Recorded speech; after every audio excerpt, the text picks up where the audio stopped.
Hello, I'm Clark Crawford, and welcome back to Clark Crawford Sports. Today, I'm going to be giving you a brief recap of Wildcard Weekend, along with the preview for the divisional round, which will include my picks for the week. Before I get into my preview and my game picks, make sure you hit the subscribe button to subscribe to my channel.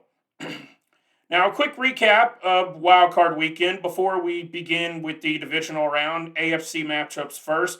The Texans beat the Browns 45-14. The Chiefs won 26-7, and Buffalo took care of Pittsburgh in the snow game 31-17 that had to be postponed to Monday.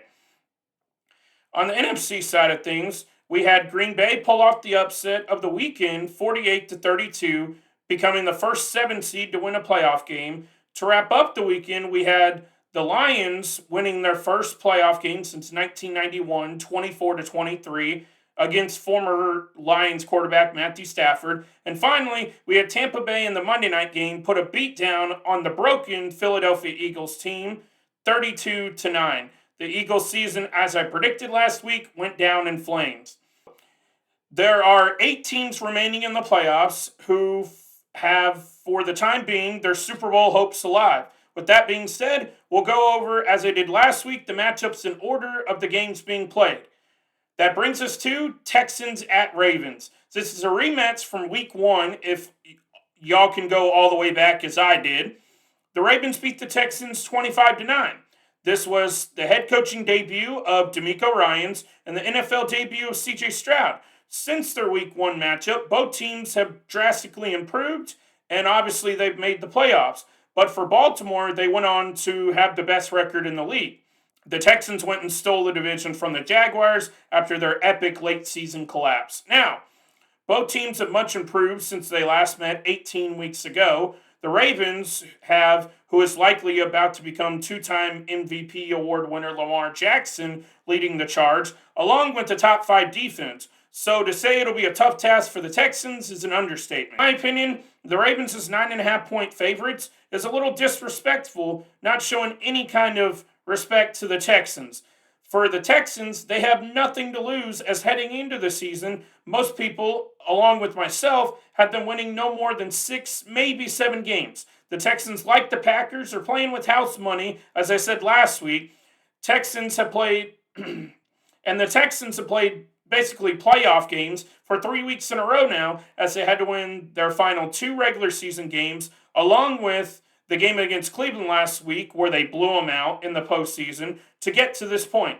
Houston is battle-tested and ready for a dogfight, which is exactly how I expect this game to go. In my opinion, the Texans, I would probably have them as maybe a 5 or 6 point underdog max, but hey, here we are, and they're 9.5-point underdogs. Last thing I want to mention before I make my pick for this game is Lamar Jackson has a 1-3 career playoff record. He has not looked good in his postseason track record, but the Ravens are the number 1 seed, so keep that in mind. Also, the last thing to note is the Ravens haven't played in nearly 3 weeks.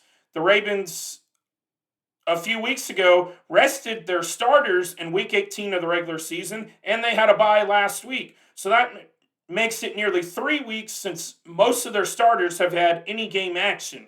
Now, that leads to the question, will rust play a factor? I believe in this outcome, rust is going to play a factor, along with Lamar Jackson's poor playoff performance. And if the Texans can come out and throw the first punch, meaning score first, I believe Houston goes out and wins this game. With all that being said, I have the Texans, along with stud rookie quarterback C.J. Stroud, going into Baltimore, pulling off the upset, making their first conference title game in franchise history. Texans win 24-20. That's my pick. Next up is the Saturday night primetime game between the 9.5-point underdog Green Bay Packers going on the road to face the second best team in the league, the San Francisco 49ers. The Packers have won 4 consecutive games headed into this primetime matchup, and Jordan Love is playing the best football of his career as Green Bay is riding high with a ton of momentum on their side. My keys to victory for the Green Bay Packers are, number 1, you need to run the ball with the healthy Aaron Jones, who scored 3 touchdowns in the blowout win against the Cowboys last week. The second key is Can they replicate their defensive outstanding play over the last 3 weeks to get them to this point? With defensive coordinator Joe Barry, who most Packer fans wanted fired a few short weeks ago because of the Packers' poor defensive performance for most of the year. But it seems like he's rejuvenated them, and they're at where they are because of great defensive play and Jordan Love leading the charge. And the final key is, as I just mentioned his name, Jordan Love, much like CJ Stroud, both quarterbacks are 9.5-point underdogs, and both of them are going to need to control the game as dark horses to pull off unexpected upsets. San Francisco has one of the best offenses in the league, and with the rest they got last week, and they rested their banged up players in week 18, I believe it'll do them wonders with all of their banged up guys coming into this game. Now, the 49ers and Packers did not play this season, unlike the previous matchup that I previewed between the Texans and Ravens. And the 49ers, much like Green Bay, they love to run the ball. So I expect this to be a run-heavy game, with the 49ers having the advantage in that aspect with top running back in the league, Christian McCaffrey. I expect the 49ers, as they do most weeks, to try to establish the run, and usually it's pretty successful. Now, for my pick, with history on their side in the postseason, along with home field advantage, my prediction is the 49ers win this game. The Packers' late season magical run runs out, and the 49ers will advance to NFC title game for the fourth time in the past 5 years. First game on Sunday, also known as the third matchup of the weekend, has the Tampa Bay Buccaneers traveling to Ford Field to square off with the Detroit Lions. We had Baker Mayfield versus Jared Goff in this quarterback battle. I don't believe anybody predicted the Buccaneers and the Lions to, at the beginning of the year, to be a second round Baker Mayfield versus Jared Goff quarterback matchup. But hey, here we are. Now, with that being said, the Lions won the Week 6 showdown between the two squads 20-6 in Tampa Bay. Detroit dominated most of that game, with Jared Goff throwing for over 300 yards and Amon-Ra St. Brown having 12 catches along with the touchdown in that game. Now, for this past weekend's game, Baker Mayfield had an outstanding performance against the Eagles on Monday night, where we saw him throw for 337 yards along with 3 touchdowns. The Buccaneers, now needing to be noted, had the worst division record of any team who won their division at 9-8. But don't take them for granted, as they're more than capable of pulling off an upset here. They have a good defense. Baker Mayfield's playing well. Now the big question is, as I highlighted last week, is which Baker Mayfield shows up. There's good Baker Mayfield, who is more than capable of always rising to the challenge. And there's bad Baker Mayfield we saw for a lot of his time with the Browns, who drafted him. So which Baker Mayfield shows up, we'll find out on Sunday afternoon. As also, Baker Mayfield has a juicy matchup against a bad Lions secondary, so I believe we get good Baker Mayfield. Now, for the Lions side of things, they are 8-2 at home this year, including their win this past week against the Rams. And they had a nice surprise as star rookie tight end Sam Laporta was able to play and give them a boost in the wild card round victory to give them one of their premier weapons available for Jared Goff. As I mentioned for a few weeks in a row, I really like the Lions this season, and I'm on the Lions bandwagon, and I really want to see them succeed. And if the Lions went on to win the Super Bowl, well, hey, I think that'd be awesome. But will the Lions get there? We don't know. They got their first playoff win since 1991, and just a few days ago, and that's the last time they won a playoff game. Now, Jared Goff is at home in this game, and he plays better in dome stadiums than ones that obviously do not have a dome. Now, for my pick for this game, I'm going to take the Detroit Lions being at home, not knowing which Baker Mayfield we're going to get. We could very easily get the not-so-good Baker Mayfield, and Jared Goff plays best when he's at home and in dome stadiums. I'm going to take the Lions to square off with the 49ers in the NFC title game next Sunday. Weekend, we have the NFL's dream matchup of quarterbacks here in 2024, and we will get them to square off for the third time in the last few years in the postseason. And yes, that would be Patrick Mahomes versus Josh Allen.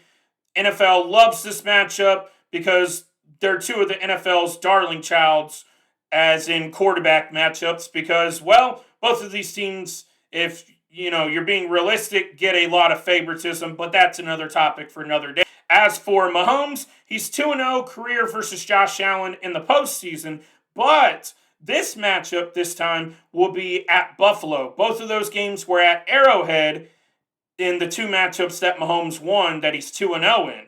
Josh Allen has his chance for revenge in his third career playoff matchup against Mahomes. Is it third time a charm, as he'll have home field advantage for the first time with Bills Mafia jumping through tables pregame and probably postgame as well, as they show their passion for their beloved Buffalo Bills. And now the Chiefs, on their side, have a top 10 defense in the league, and they also have breakout rookie wide receiver Rashee Rice coming through at the biggest time of the year, as he had a monster game last week, along with, of course, old reliable Travis Kelce and young running back Isaiah Pacheco to give Mahomes a bunch of dangerous weapons, even with all their offensive struggles this season.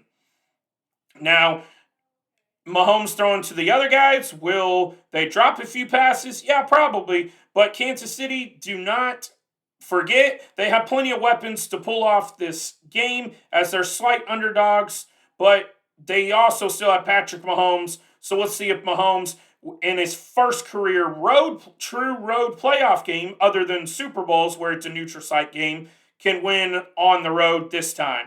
Now, Buffalo, on the other hand, is the hottest team in the league, winners of their past 6 games.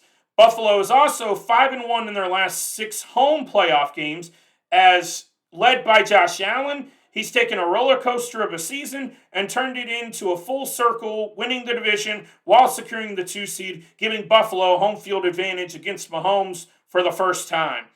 Now, also, since firing offensive coordinator earlier in the year, Buffalo is 7-1, as they've been a top 3 offense in the league since this time. This is going to be a dogfight between 2 of the top 5 quarterbacks in the league, as I expect this game to come down to the wire, as their other playoff matchups have as well. And in this one, because of the home field advantage and because of how Kansas City's season has gone, I think it's going to be too much to overcome. And I'm going to take the Buffalo Bills advancing to face the Houston Texans at Buffalo in the AFC title game next Sunday. So if you didn't catch on, I'll give you a quick recap with my picks. This would lead the title game matchups next week to be the 3-seeded Lions going on the road to face the 1-seed 49ers, and the 4-seed Texans going on the road to face the 2-seeded Buffalo Bills. That's going to do it for me. That'll wrap up my divisional round preview and picks for the games. Thank you all for watching, and if you aren't already, subscribe to my channel, and I'll see all of you next week for my AFC title game previews and my picks.